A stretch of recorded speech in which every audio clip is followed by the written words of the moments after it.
Non veg சமையல் சொந்தங்களுக்கு வணக்கம் ஃப்ரெண்ட்ஸ். உங்கள் எல்லாருக்கும் நம்மளுடைய சேனல் சார்பாக புது வருட நல்வாழ்த்துக்களை தெரிவிச்சுக்கிறோம். சமீப காலமாக நம்மளுடைய உணவு பழக்க வழக்கத்தில் பிரியாணி ஒரு நல்ல இடத்த பிடிச்சிருக்குது. பிரியாணி இல்லாமல் இப்போ எதுவுமே நடக்கிறது இல்லை. அப்படிப்பட்ட பிரியாணியை டேஸ்ட்டாக செய்கிறதுக்கு அந்த பிரியாணி பொடி தான் ரொம்ப ரொம்ப முக்கியம். இன்னைக்கு வீடியோவில் அந்த பிரியாணி பொடியை எப்படி கரெக்டான மெத்தடில் நம்ம செஞ்சு வச்சுக்கிட்டோம் அப்படின்னா நமக்கு யூஸ் ஆகும் அப்படிங்கிறத தான் பார்க்க போகிறோம். பிரியாணி மசாலா வந்து இப்போ எல்லாருமே ட்ரெண்டிங்கில் இருக்குது. எல்லாருக்குமே பிரியாணி பிடிக்குது. நான்வெஜ்ஜு வெஜ்ஜு எல்லாருக்குமே பிரியாணி பிடிக்குது. எல்லாரும் டெய்லி அவங்களே வீட்டிலே போட்டு சாப்பிட ஆரம்பிச்சிட்டாங்க. இது போக வெளியில் நல்லா தேடி தேடி சாப்பிட ஆரம்பிச்சிட்டாங்க. அந்த ஒரு டேஸ்ட் அவங்களுக்கு பிடிக்குது. இந்த பிரியாணி மசாலா பார்த்தீங்கன்னா அவ்வளோ மனமாக இருக்கும். அப்படி லேசாக அப்படி கையை தொட்டு வச்சாலே அந்த அளவுக்கு மனமாக இருக்கும். நம்ம அரைக்கும் போதே சும்மா நல்லா இருக்கும். அதனால ஒரு டப்பாவில் போட்டு அடைச்சி வச்சுக்கிட்டு சும்மா சும்மா பிரியாணி போட்டு சாப்பிட்டுட்டே இருக்கலாம். நீங்கள் சிக்கன் எடுத்தாலும் இதை போட்டுக்கலாம், மட்டன் எடுத்தாலும் போட்டுக்கலாம், சும்மா ஒரு காய்கறி பிரியாணி போடனாலும் போட்டுக்கலாம், காளான் பிரியாணி போட்டுக்கலாம், குருமாவில் போட்டுக்கலாம். என்னென்ன நீங்கள் வந்து நான்வெஜ் சாப்பிட்ணுன்னு நினைக்கிறீங்களோ இல்லை அதே ஸ்டைலில் ஏதாவது செஞ்சு சாப்பிட்ணுன்னு நினைக்கிறீங்களோ அதுக்கு இந்த பிரியாணி மசாலா நீங்கள் யூஸ் பண்ணிக்கலாம். பிரியாணி மசாலா நல்ல ஒரு நம்ம நண்பர் ரஹமத்துல்லா அவர் முறைப்படி அவர் ஒரு நல்ல பெரிய மாஸ்டர், பெரிய ஹோட்டலில் வேலை பார்க்கக்கூடியவர் தான். அவர் வந்து நமக்காக, ஏன்னா நம்ம இந்த துறையில் இருக்கிறதுனால நமக்கு வேண்டுகோளுக்கு இணங்க அவர் நமக்கு இந்த முறையை வந்து சொல்லி கொடுத்துருக்காரு.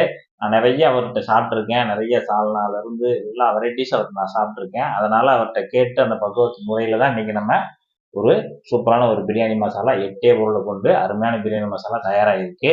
இப்போ வந்து ஒரு மிக்சி ஜார், நல்ல பெரிய மிக்சி ஜார் எடுத்துக்கோங்க. எல்லாத்தையும் நம்ம ஒரே இதாக போட்டு தான் அரைக்க போகிறோம். அதுக்கு தகுந்தாப்புல பெரிய மிக்சி ஜார் ஒன்று எடுத்துட்டு நம்ம இங்கே வந்து பெருஞ்சீரகம் தான் எடுத்திருக்கோம். பெருஞ்சீரகம் கிட்டத்தட்ட 200 கிராம் 200 கிராம் பெருஞ்சீரகத்தை நல்ல வெயிலில் காய வச்சு எடுத்துருக்கோம். எல்லா பொருட்களையுமே நல்ல ஒரு தடவை வெயிலில் நல்லா காய வச்சிருங்க. வறுக்க வேண்டியதில் வறுக்காமலே நம்ம அரைக்க போகிறோம். ஜீரகம் 200 கிராம் எல்லாத்தையும் இந்த மிக்சி ஜாரில் சேர்த்துருங்க. அப்படியேவும் அடுத்ததாக இதில் சுருள் பட்டை சேர்க்க போகிறோம். சுருள் பட்டை சேர்த்தா தான் பிரியாணி பொடி நல்லா மணமாக இருக்கும். பட்டையிலே இன்னொன்று இருக்குது, அது இந்த மாதிரி ரொம்ப திக்காக இருக்கும். இந்த பட்டை போட வேண்டாம், நம்ம சுருள் பட்டையே நைஸாக இருக்கும், அதையே போட்டுக்கிடுவோம். அதுதான் நமக்கு நல்ல டேஸ்ட்டையும் கொடுக்கும். இப்போ இதில் வந்து 50 கிராம் எடுத்துருக்கோம். 50 கிராம் எடுத்து நல்லா எல்லாமே வெயிலில் நல்லா காய வச்சுருக்கோம். நல்லா காய வச்சதான் நம்ம எடுத்து இதில் நொறுக்கிட்டு உள்ளே சேர்த்துக்கோங்க.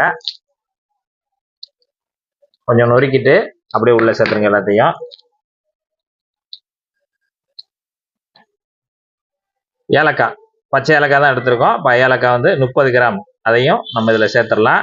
எல்லாமே வந்து வெயிட் ரொம்ப முக்கியம். ஆமாம், எடை வந்து ரொம்ப முக்கியம். எல்லாத்தையுமே கரெக்டாக நீங்கள் பாக்கெட்டாக வாங்கினாலும் சரி, எது வாங்கினாலும் சரி, வெயிட் போட்டுருங்க. நமக்கு அது ரொம்ப முக்கியம். அளவுகள் ரொம்ப முக்கியம். இது வந்து அன்னாச்சி பூ, ஸ்டார் பூன்னு சொல்லுவாங்க. இது வந்து 20 கிராம், அதையும் உள்ளே சேர்த்துருங்க. கிராம்பு நல்லா அந்த மாதிரி மொட்டு உள்ளதாக எடுத்துக்கோங்க. ரொம்ப அந்த காம்பு உள்ளது நிறையா இருந்துச்சுன்னா அதை கழிச்சிருங்க. அதனால இந்த மாதிரி பூ மொட்டு உள்ளதாக இருக்கணும். அப்போ தான் நமக்கு நல்லா அந்த வாசமும் அந்த கிராம்பில் வந்து அதான் நமக்கு எடுத்து கொடுக்குறது. இது வந்து 30 கிராமு, அதையும் நம்ம இந்த மிக்சி ஜாரில் சேர்த்துடலாம். இது வந்து சாதிப்பத்திரி இந்த மாதிரி தான் இருக்கும். நல்லா ஒரு கோழிப்பூ மாதிரி இருக்கும். இதையும் நல்லா காய வச்சுட்டு ஒரு 20 கிராம், அதையும் நம்ம மிக்சி ஜாரில் சேர்த்துடலாம்.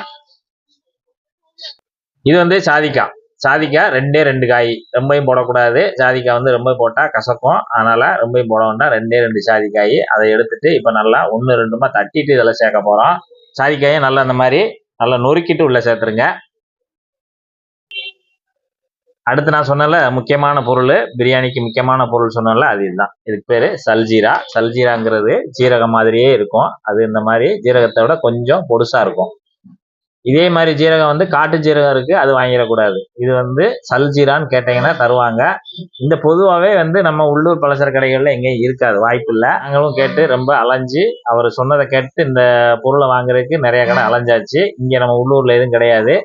அது ராஜபாளையத்தில் வந்து நாணய ஸ்டோரில் இருக்குது. இந்த வந்து நம்ம சுற்றுல நம்ம வீடியோ பார்க்குறவங்க இங்கே பக்கத்தில் இருந்தீங்கன்னா ராஜபாளையம் நாணய ஸ்டோரில் போய் சல்ஜீரான்னு கேட்டால் கொடுத்துருவாங்க. பிரியாணிக்கு சேர்க்கக்கூடிய அந்த ஒரு ஜீரகம், சல்ஜீரா ஜீரகம் கேட்டால் கொடுத்துருவாங்க. அது விலை என்னமோ ரொம்ப கம்மி தான். ஆனால் அந்த பிரியாணிக்கு வந்து இது வந்து ரொம்ப ஒரு மனத்தையும் டேஸ்ட்டையும் ஏற்றி கொடுக்குறதுக்காக இது எங்கே இருந்தாலும் கொஞ்சம் கிடைக்காட்டுல நீ வாங்கி சேர்த்துருங்க. அதான் நல்லாயிருக்கும் இன்னும் பிரியாணிக்கு. இப்போ வந்து இது கிட்டத்தட்ட ஒரு 50 கிராமை எடுத்து நல்லா காய வச்சு இதை சேர்த்துருக்கோம். இந்த சல்ஜீராவோட விலை வந்து நீங்கள் பெருசாக ரொம்ப ஒரு முக்கியமான பொருள், விலை அதிகமாக இருக்குன்னு யோசிக்க வேண்டாம். இது 50 கிராமு 50 ரூபா தான் வரும். அதாவது நான் அப்போ வாங்கின விலையில் நான் இப்போ வந்து மொத்தமாக வாங்கி வச்சுருந்தேன் 1 கிலோ. அதனால் நான் இதில் அந்த ரேட்டுக்கு, ஆனால் இன்றைக்கி நிலவரப்படி உங்களுக்கு என்ன போடுறாங்களோ அதை நீங்கள் வாங்கிக்கோங்க. இப்போ இது எல்லாத்தையுமே நல்லா பொடியை அரைச்சிக்கலாம். அரைச்சி எடுத்துகிட்டு வரேன். இப்போ பிரியாணி மசாலா நல்லா அரைச்சாச்சு. அப்படியே நம்ம அரைச்ச உடனே நம்ம வீடே அப்படியே மணக்கும். இப்போ நம்ம பிரியாணி மசாலா நல்லா அரைச்சாச்சு. இப்போ நீங்க வந்து ஒரு குடும்பம் அப்படின்னா நீங்க வந்து கொஞ்சமா போட்டு அரைச்சு வச்சுக்கோங்க. ஏன்னா ரொம்ப நாளைக்கு ஸ்டாக் வச்சீங்கன்னா அதுல இருக்க ஸ்மெல் எல்லாம் போக ஆரம்பிச்சிடும். அதனால கொஞ்சமா போட்டு அரைச்சிட்டு வச்சுக்கோங்க. நம்ம வந்து இப்போ வந்து உறவுக்கு கொடுக்க வேண்டியிருக்கு. நிறைய பேர் உறவுக்காரங்க கேட்டிருக்காங்க. அதனால நான் வந்து இன்னைக்கு மொத்தமா அரைச்சிருக்கேன். கிட்டத்தட்ட இது ஒரு 400 கிராம்ல இருந்து 410 கிராம் வரைக்கும் இருக்கும் மொத்தம் மசாலா. இந்த பிரியாணி மசாலா நல்லா சூப்பரா. அதாவது இந்த மசாலோட அரைக்கிறது எப்படின்னு பார்த்தீங்கன்னா ரொம்ப வலுவலுன்னு அரைக்க வேண்டாம். ரொம்ப வலுவலுன்னு அரைக்க வேண்டாம். இந்த மாதிரி லேசா பரபரன்னு தான் இருக்கும். இந்த அளவுக்கு பரபரன்னு இருந்தாலே போதும். நம்ம அரைக்கிற பக்குவம் இதுதான். இந்த மாதிரி அரைச்சிக்கோங்க. இதே மாதிரி நீங்க பொடியை அரைச்சி தனியா ஒரு டப்பால போட்டு அடைச்சி வச்சுக்கோங்க. நல்லா டைட்டா போட்டு அடைச்சிட்டீங்கன்னா நீங்க எப்போ வேணாலும் போட்டுக்கலாம்.